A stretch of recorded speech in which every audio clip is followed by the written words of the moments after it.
That which offers no resistance overcomes the hardest substances. That which offers no resistance can enter where there is no space. Few in the world can comprehend the teaching without words or understand the value of non-action. There was something formless and perfect before the universe was formed. It is serene, empty, solitary, and unchanging, infinite and eternally present. It is the mother of the universe. For lack of a better name, I call it the Tao. Lao Tzu, Tao Te Ching. There is no evidence to whether Lao Tzu existed, but sources cite that he lived around the 5th and 6th century BC. Lao Tzu was the founder of one of the most important Chinese philosophies, Taoism, and the author of the book Tao Te Ching. He is the contemporary Confucius. The Chinese word Tao means way or path. Tao is a cosmic force which flows through all things, binding and releasing and ever-changing. Tao is the way of the nature, and Taoists believe that man should follow the way of the Tao and take lessons from it.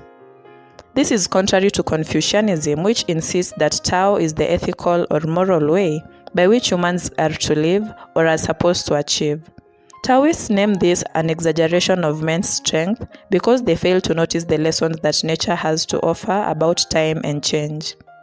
Tao cannot be changed or conquered by human wisdom.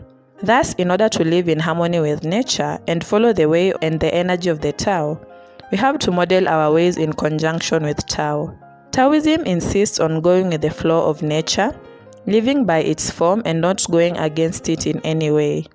In this sense, Taoism resembles Stoicism, by which ancient Stoic philosophers like Marcus Aurelius, the Emperor of Rome, Epictetus and Seneca, believed that our view of life is what makes it either good or bad, that nothing that happens goes against the law of nature and the universe, but it is how we humans interpret it to be whether good or bad.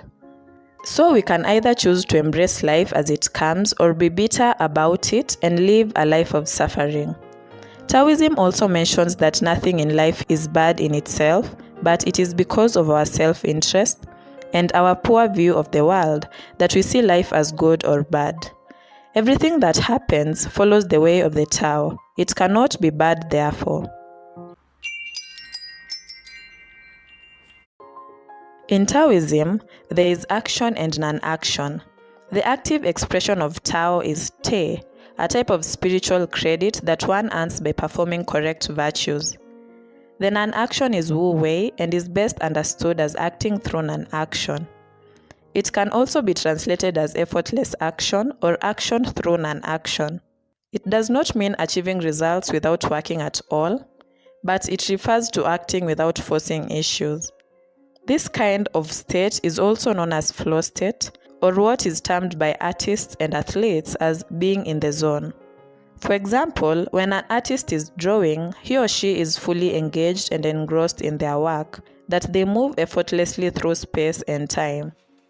When an athlete is running a 100-meter race, they seem to fly through time and space, and they always seem to be using little to no strength at all.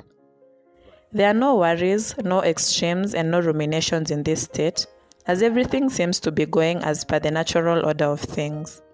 So, how do we ourselves achieve this state of not forcing and going with the flow of the Tao? The Taoists observed that in order for us to achieve the full sense of the Tao and work with stillness of mind, we can achieve this state of effortlessness without friction, and our actions will be accompanied by a razor-sharp focus. Take an example of someone who is a butcher. When they start their profession, they will find it hard to cut up a cow or even a goat. But as time goes by, they become better at it and almost go to cut it up as if with no perception, but with spirit. Or take an example of something as simple as walking. On land, it is easier to walk on feet, but this is beyond us to try to walk on water instead of using a boat or a ship. It beats logic, and that will need a lot of power and energy than just to take a boat and sail the river. This also teaches on gentleness while approaching life situations. By forcing and striving, we can achieve the results we wanted, but at the same time, we spend so much energy trying to get things done. For example, we can work 16 to 20 hours a day and achieve good results. But after some time, our bodies will give up and we will get exhausted. This is reflected by the modern way of working ourselves off and regarding those who take time to be passive and receive refreshment as lazy. So many of us have become tired, depressed, and even our health is not okay. Someone who follows nature, on the other hand, such that they work just enough for a day and get enough rest as their bodies demand, will achieve the results.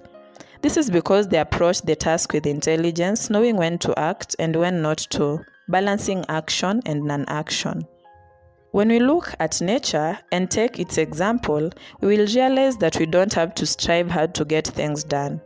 Results are not consequences of extra work without rest. Results are a series of actions. For example, nature goes through seasons of rest such as autumn and winter, and seasons of birth and high energy and work such as spring and summer. But all these things are beautiful, and nature always accomplishes its task without forcing energy during winter and even without needing human intervention. Another example that explains the Taoist philosophy of not forcing is water or the river. Most of the time as human beings, we swim against the current and we don't even realize it. We do believe that we were created to survive, so we tend to try and control everything on our way, yet we don't sit down to notice how much we cannot control in life, like digestion, blood flow, other people, the future, and even our lives. More like when a river flows, it does not force its way out of things like rocks. It just finds a way to navigate around them and its way downstream. Water is soft and humble. Water has no purpose, no goal, and no specific desire. It just flows in the direction of the current. Water is the softest, most yielding thing, yet nothing is better than it. It erodes rocks, even without contriving to do so, because that is its natural consequence. It nourishes creation without trying to compete with nature or anything in its path.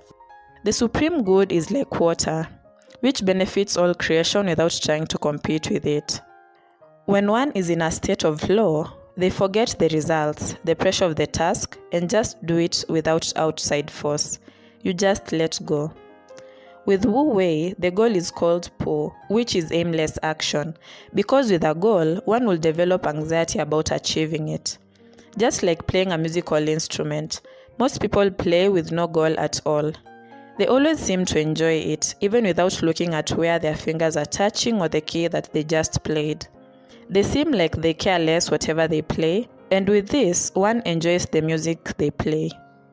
So, in order to stop forcing and practice today's teaching, be formless, be shapeless just like water. Empty your mind. When you put water in a cup, it takes the shape. When you put it into a teapot, it becomes the teapot. It is not rigid. It can flow, it can crush things. Life comes and goes. Life changes. Change is inevitable. It is the way of nature. Thus, we should not try to go against all the changes of life. Rather, accept it as it comes and navigate our way through it. Just like the water, without forcing, without a goal, without form. The ultimate goal is to live in accordance with the way of the Tao. Thank you for watching. I have been your host, Mobisa. Please subscribe for more videos on philosophy and self-improvement. Till next time.